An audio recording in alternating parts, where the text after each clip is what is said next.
I'll try to be brief. Hal, I've been in and out of Hal's life at various times, and the gentleman earlier talked about giving away his age, 1970. Well, I was in the first art major class that Hal taught at Jersey City State College. That was in 1960. So that makes me 52. No. And we were basically all Hudson County, Essex County kids. You know, and I lived in Jersey City, many of us did, and we came to the college. We were the first art major class. Mike's class, I guess, was the second art major class, right, Mike, right? And I think you were in Mike's class, right? Good to see old classmates and dance mates of mine, too, performing with Hal. What I want to say is that he came in, and he was from Oberlin at West. And so here's Jersey City, and here's Oberlin. The twain shall never meet. Yeah. And this guy comes in knowing a lot about art and art education. And he started working with us. And for us, it was a totally new experience because of where we came from. And he did all kinds of things with us, like puppetry and acting classes. And we all thought, like, this guy is just wild, you know, the ideas, right? So one funny story I would like to tell is that a couple of guys, me and Lenny Piro, who's no longer with us anymore, and Jack Cornish, and I don't know if he's still teaching at Kane University, and another guy, Wayne Ehlers, I remember the names, we would like to take Hal to this bar over on the other side of A. Harry Moore and try to get him stoned, And we were just about drinking age, but that was fun. Bringing him there, we would just get a kick out of getting Hal drunk. Because we all know he liked his wine anyway. I should say also, that's a funny story, but the other thing I wanted to say was, it's an understatement to say that he was a warm person.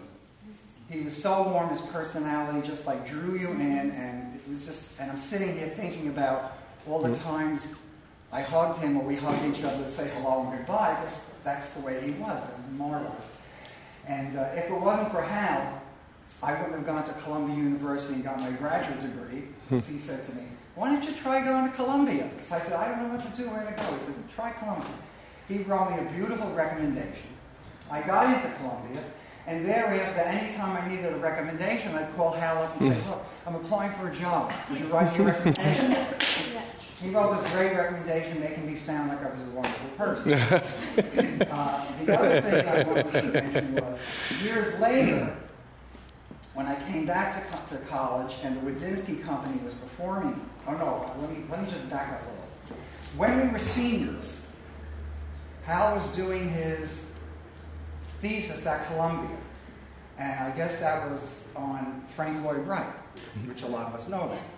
So he asked me and people who were not, I don't know where they are anymore. I was a dancer. He asked some people to read, some people to dance, some people to do costuming, whatever. And we performed at Columbia University at the theater, your father's Frank Lloyd Wright thesis. That was the first time it was done. Okay? So I feel kind of like special being in that class. The other thing was, years later I came back as a dancer, and the Wadinsky Company was performing up in Monterey, Massachusetts, and that's where my wife and I were sitting there. Remember you guys when you were little, especially you when you were little overboard. Oh, I'm sure. Around barefoot, picking keys with his mother from the garden, right? And we performed, right, at Monterey. Hal said, why don't you come up and dance? Remember we danced in the field? That was pretty wild for all of us. That was what else? Oh, and then I got a grant to study at the Vermont Studio Center up in Johnston, up in north central Vermont. And I told Hal about it. He wrote me a recommendation. I got that. I went up to visit him on the way up there, and I was going to be there for a month. And it was the day before I had to register. And I stayed at the railroad station.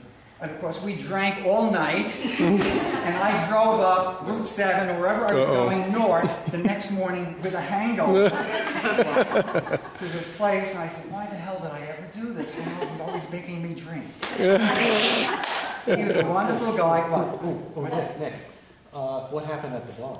Did you succeed? What happened at the bar? Did you get him drunk or what? No, we were drinking in the house. No, before. No, with kids. At the bar. You didn't finish that. At the bar, we brought him more than once to get him drunk. We would all walk out laughing, and Howard on his way to wherever he was living, or his apartment, whatever.